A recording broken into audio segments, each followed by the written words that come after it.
Well, I guess there are two issues. One is that this remarkable, almost nationwide system of monitoring outcomes for adult service users with intellectual and developmental disability exists at all, and that's a miracle in itself.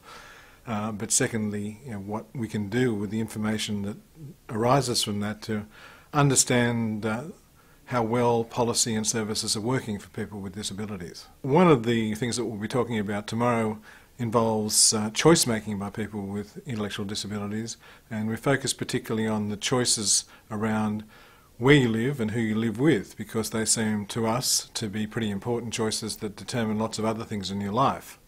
And disappointingly, the data still show that the majority of people with intellectual disability don't make either of those choices. So more than half of the people don't decide where they live, and more than half of the people don't decide who their living companions are or whether they live alone. So there's a big policy gap there between the rhetoric of our policies and the United Nations Declaration and what is actually happening in reality. There are more things that you can find out about that are important to people with disabilities and to service providers, but equally there are gaps in making use of the available information that's already been gathered, and that's really one of the things that colleagues at the University of Minnesota are helping to contribute to understanding the information from the Core Indicators project. So, for example, as yet we haven't really touched the employment data, although that's in the future, and likewise there are other issues around, for example, physical activity and exercise that is a group of items within the core indicators, but the analysis hasn't been done yet. So those are some of the gaps. And additionally, of course, there are always more questions you can ask, but there has to be a trade-off between the amount of time and information you're asking individuals to provide and all the questions that you'd really like to ask, but are perhaps lower priority. Over the next few years, the core indicators will continue to grow. There's been a major push, which has been federally funded, to enrol more states in the core indicators project, because it started with a relatively small group of states and grew over time to approximately half the states, but that's growing quite rapidly at the moment, so more and more states are coming on board. So that's one important area of growth. Another area of growth, I think, is using core indicators information in conjunction with other information. For example, the University of Minnesota Residential Information Systems project gathers information nationwide about the living services and residential services that people with intellectual disability use, and bringing all of that information together to understand what outcomes people experience in different types of living arrangements and what outcomes people in different states experience that have certain types of service provision as compared to other states that have a different mix of service provision, I think is also quite important. Going back to where I started in talking about choice of where to live and who to live with, one of the things we followed up after getting the initial information about who has those choices and who doesn't is what is the effect of having that choice on your life experience, because there's an assumption that choice is inherently good and that people will make wise choices and choose things that will make their life good. Now that may be true or it may not, and we really need to test that assumption. So one of the things we did was to look at a range of other outcomes that people experience, things like loneliness, liking where you live and so forth, to see whether, as we hope, people who made choices about where to live and who to live with actually did better in these other areas as well. And I'm pleased to say that that in fact proved to be the case, that people, for example, who chose who they live with reported that they were less lonely than people who didn't make that choice. Now, while that makes common sense, it's not always the case that common sense prevails, so it's good to see that services such as living in your own home, which are intended to provide people with more choice about where they live and who they live with, in fact did so, but also yielded these other benefits of greater loneliness, greater liking for where one lives and so forth. In thinking about this topic of methodological issues, there are of course many matters that we could touch, and Charlie Lakin in his address this morning reminded me of one fundamentally important one, and when he was talking about the UN Declaration and the fact that we can use that declaration as one possible framework for thinking about how we organise outcomes conceptually, and we can have meaningful conversations amongst ourselves from state to state or nation to nation or research facility to research facility about outcomes research. I think that's a topic that I'm not going to touch in my presentation, and it's a topic that Chris Hatton drew my attention to earlier in the week, and I think it's one that in the working group later on we definitely need to capture. I think it's self-evident that outcomes are a great indicator of quality because they measure the benefits that people experience. There are a range of issues that are associated with measuring, evaluating and interpreting outcomes data, and I'll be touching on some of those. I should point out that I'll be talking about quantitative measurements of outcomes in my presentation.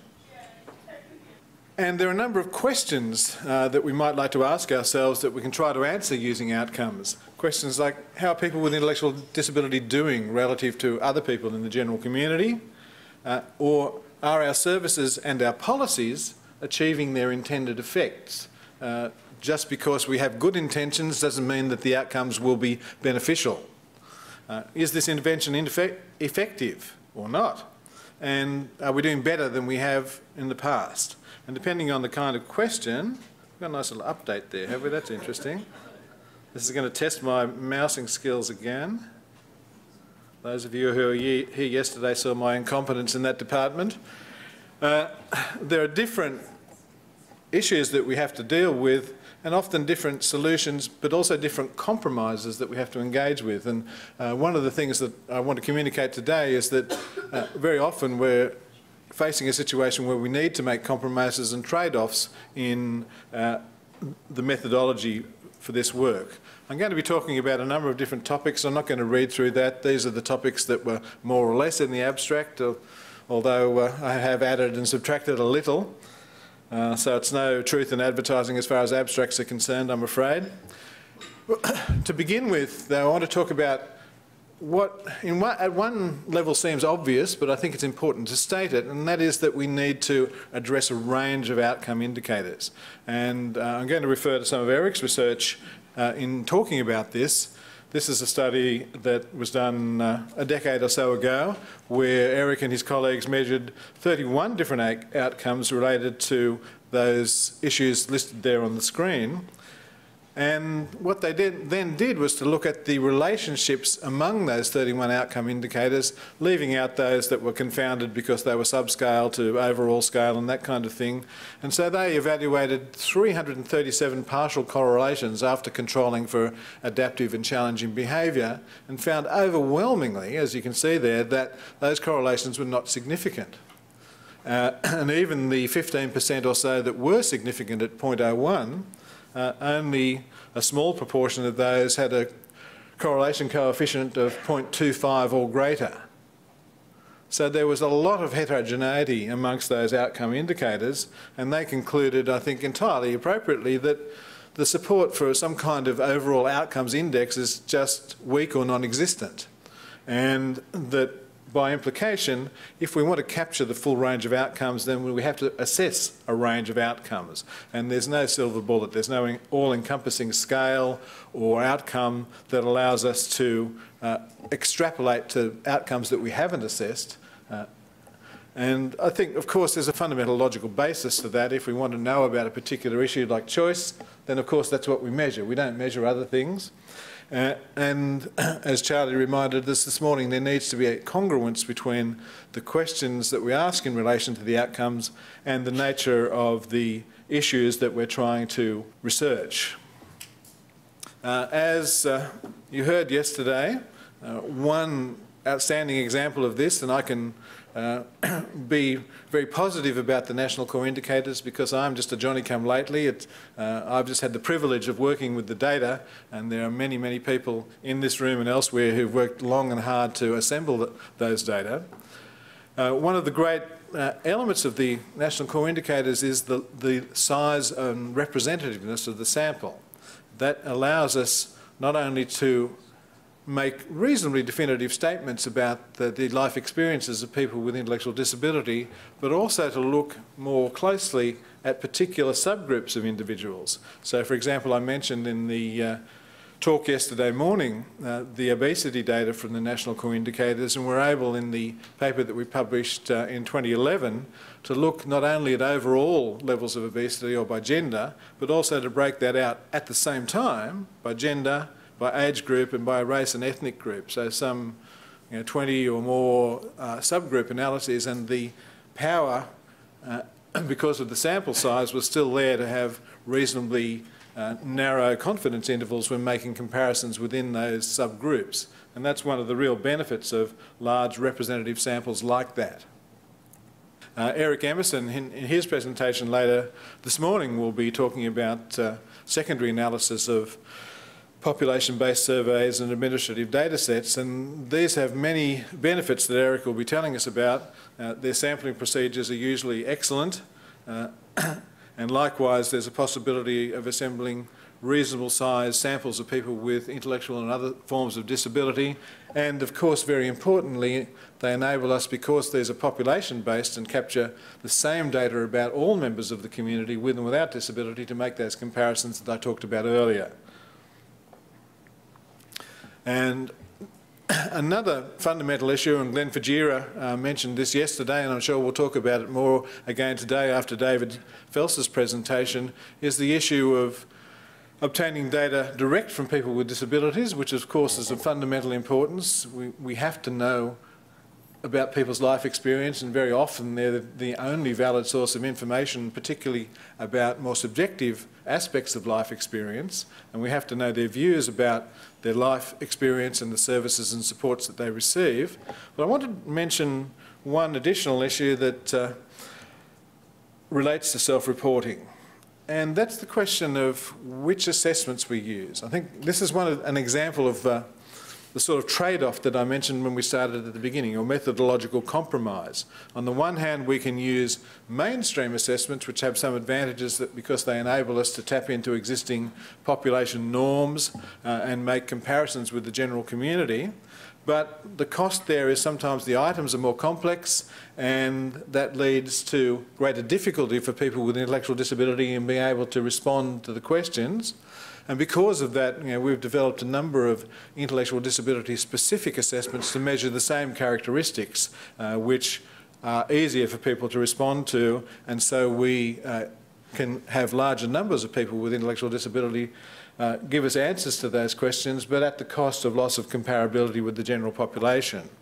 An interesting study that came out last year in 2011, I don't know if Keith McVillie's in the room, he was one of the co-authors of this, I don't see him here, looked at the utility of 5-point versus 3-point response scales and found evidence in favour of the simpler 3-point scale for people with intellectual disability responding to items on the WHO-QoL instrument. But I want to talk about some work that we've just finished in Sydney arising from the retirement project, or transition to retirement project, that I talked about yesterday in assessing loneliness. And I think it's pretty widely accepted that the only valid data that is really useful in talking about loneliness is to obtain the information directly from the person themselves about their subjective experience of loneliness, because people, even if they have social connections and spend time with other people, don't necessarily avoid loneliness. You can feel lonely in a crowd, and likewise you can be quite happy with your own company and not necessarily be lonely even though you are alone.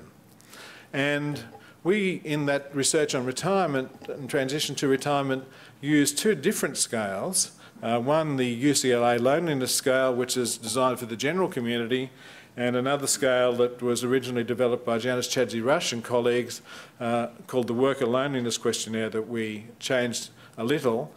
They had different response scales, and so particularly distinctions between never and rarely, I think, are probably going to be challenging for a number of people with intellectual disability, whereas in my experience the no, sometimes, yes distinction seems to be reasonably straightforward for many people, particularly if you ask the question in two parts. Do you feel lonely, yes or no? Yes, do you feel lonely sometimes, or do you feel lonely lots of the time? And if you look at the item content too, you can see the complexity of the questions there how often do you feel that your relationships with others are not meaningful, on the one hand, versus are you lonely? So you won't be surprised to see that a number of our respondents really struggled with the UCLA scale. And what I'm showing you here, in that study we had 60 participants in all, 42 of whom had primary intellectual disability and the remainder had other forms of disability but not intellectual disability. And you can see that the responsiveness to the UCLA scale was very low, as depicted by the red bars for people with intellectual disability, and moderate to high for the other group, but both groups were greatly assisted by using the intellectual disability specific loneliness questionnaire. And there was a significant difference between the two groups on the UCLA scale, and that difference was no longer significant when we used the ID specific scale. So I think that's one of a number of interesting compromises that we need to engage with in seeking information direct from people with intellectual disability. And there are trade-offs that I've depicted there in that scale in relation to statistical power, comparability with the general population, and so forth. Another issue I want to talk about briefly, and I've been actually tremendously encouraged by a number of the things that I've heard at this conference, both here and the main IACID conference on this topic, relates to randomisation. And I remember reading Earl Butterfield's prognostications on this many years ago when I was doing my PhD, and got quite irritated with it actually, because it seemed to me it's all very well talking about scientific purity, but these are actually people's lives we're talking about here. And hey, I've just randomised you to an institution. Could you go and live there for 5 years, please? And I'll let you know how your outcomes are going in 5 years' time. So I just didn't think that was ethically or even practically viable. I don't think that many people would front up for that particular randomised controlled trial. So one of the compromises that we have to engage with, because there are, of course, scientific problems with the absence of randomisation, is to measure personal and environmental characteristics and control for those statistically using multivariate analyses, so that we can say something reasonably sensible about the relationship between, for example, living environments and the outcomes that people experience who live in those various environments. And I thought that was all I was going to say about randomisation, but this was the changing it the night before the presentation thing. And I've heard, and I'm really very, very encouraged by this, about a number of really sophisticated randomised controlled trials. Mike Waymeyer told us about one yesterday. David Fels and John Rose and others told us about one earlier in the week, and a number of others. And I happen to be involved in an RCT about physical activity and exercise back in Australia. And this is, to me, a pretty new phenomenon. This is the gold standard in quantitative research, and it's been in the past quite difficult to persuade funders to fund good quality research like this because it's costly. And so I'm greatly encouraged that this degree of robustness is finding its way into our research in a number of countries around the world. Charlie told us a little bit about NIDA this morning. I did have these slides in before Charlie's presentation, but one of the, I think, equally important things, and perhaps Dawn and Charlie can explain a bit more fully about this, is the aspects of the NIDA long-range plan around scale-up evaluation. I think, as Charlie indicated, that's been a missing element in a lot of our research today, and to see that as a core element of the future activities of NIDA, I think, is a really important and encouraging development. Likewise, in the past there has been very limited longitudinal data, and yet again in this conference we've been hearing about longitudinal data research focusing specifically on people with intellectual disability, and Eric will also be talking about that in the context of larger longitudinal surveys from the general population. Likewise, in addition to my comments, I'm sure Eric will be talking about relative disadvantage. Just putting words in your mouth there, Eric. And of course there are many other issues that we could talk about that I don't have time to talk about. One of the ones that I'm certainly quite guilty of myself and need to get my act together is the issue of nested data and the fact that we have data nested by site, by provider, by state and so forth, and we just treat it as if it was individuals without these situations. And I certainly, and perhaps a few other people in the room, need to get our teeth into multi-level analysis. So in conclusion, outcomes research is of fundamental importance. It can help us to guide policy and practice, but we need to be mindful of the sorts of methodological compromises that it can entail and some of the issues I've raised so far. So I've got a bunch of references there, and they're my contact details. I'm also chairing the session, so I'll thank myself and